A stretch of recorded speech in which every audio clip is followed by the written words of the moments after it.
The following presentation is for mature audiences only.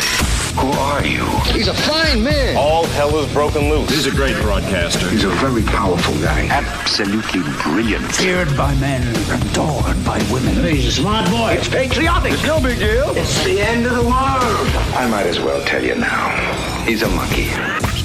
And how you doing, rockers and cockers? Welcome in to another edition of The Wyldeside with Eric Clark.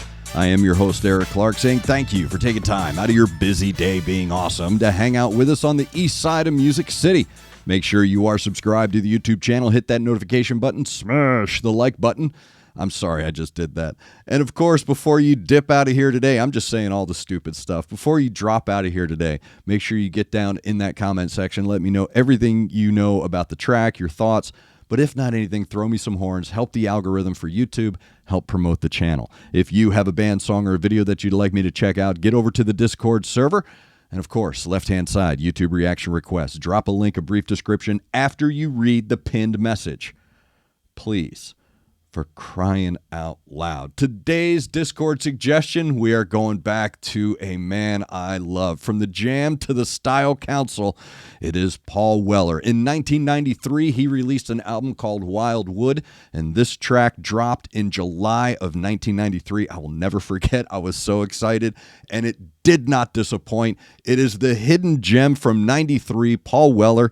We're checking out Sunflower on the Wyldeside. Here we go.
What a great track.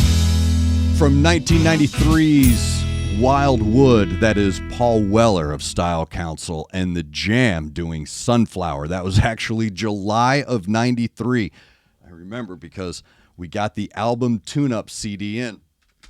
And I remember these are CDs that we got as program directors, music directors at radio stations. Talk to anyone that's worked in radio. They probably have 100 of these sitting around their house.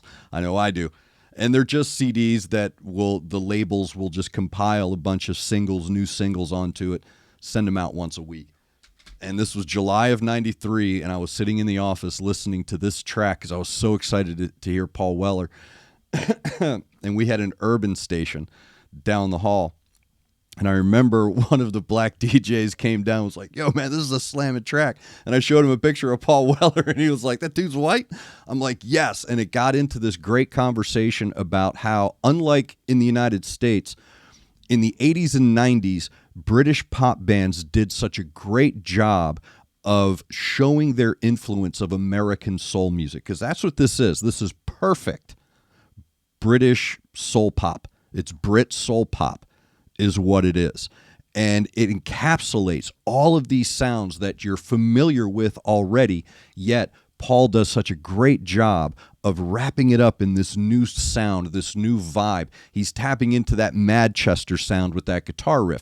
That guitar riff is straight out of Stone Roses, Happy Mondays. So it's capturing a familiar vibe of the time, 93.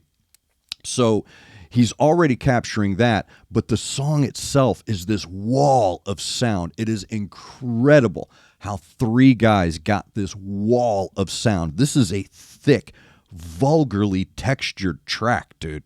This is a heavy love song right here, and I love the lyrics. You know, your hair is a golden wheat field that I run through. It's just an incredible love song written by someone who knows how to construct perfect pop songs, and that's what this is. But yet it's steeped in this really cool gritty texture, isn't it? It's got this heaviness to it and this atmosphere to it that makes the vocals and makes the lyrics just that much more important. There's a heaviness to the vocals when put on top of that really thick, rich sound. And before I drop, I have to give credit to Steve White. Steve White is the drummer in this track. What he does in this track, the cymbal work that he does in this track would make Stuart Copeland blush. It is an incredible display of perfect timekeeping. I mean, the rhythm that he keeps through this track is something to be admired. The work that he does in the fills and the bridges is incredibly tight. The groove on this song is incredibly tight, yet the atmosphere of the song is kind of unbound, if you will. And that's what made me fall in love with this track back in 93, the first time I heard it, is that it carries with it all of that Style Council jam, that old school vibe, that soul Britpop vibe that you're looking for. But there was a darkness here. There was a shade here that wasn't existing previously in his vocals. And here there's more of a what's the word I'm looking for? Not stripped down, but a more naked. That's what it sounds like. Even though the rest of the song is nice and clean and nice and rich and nice and thick in its textures, his vocals they feel naked. There's a desperation to them. And when you put it on that wall of sound, that really cool, groovy wall of sound, you get this vibe that it's almost a throwback, and yet it's got a new car smell. Even today, if you played that track, this track holds up without a doubt. That is Paul Weller, formerly of the Style Council and the Jam, from the summer of 1993. Wildwood is the name of that track. A hidden gem, if you will. I don't know how long it's been since you've heard that track, man, but that should be on your playlist right there. That is an absolute banger of a song. It should be on your playlist without a doubt. If you have a suggestion for me, get over to the Discord server, left-hand side, YouTube reaction requests, drop a link, brief description. I'll get to it when I can. Make sure you jump down in that comment section today. Let me know if you remember when Wildwood dropped back in 93. Let me know your thoughts on Paul Weller, the Jam, Style Council, all that stuff. Almost say counselor. Style Council, all that stuff. Get in that engagement. If not anything, throw me some horns. So again, thank you for taking time out of your busy day to hang out with me on the east side of Music City. Make sure you are subscribed to the channel. Make sure you have hit that like button. Make sure you are looking out for your neighbor. Try to do at least one good thing a day. I am Eric Clark. You are the best darn subscribers in the world, and this is The Wild Side.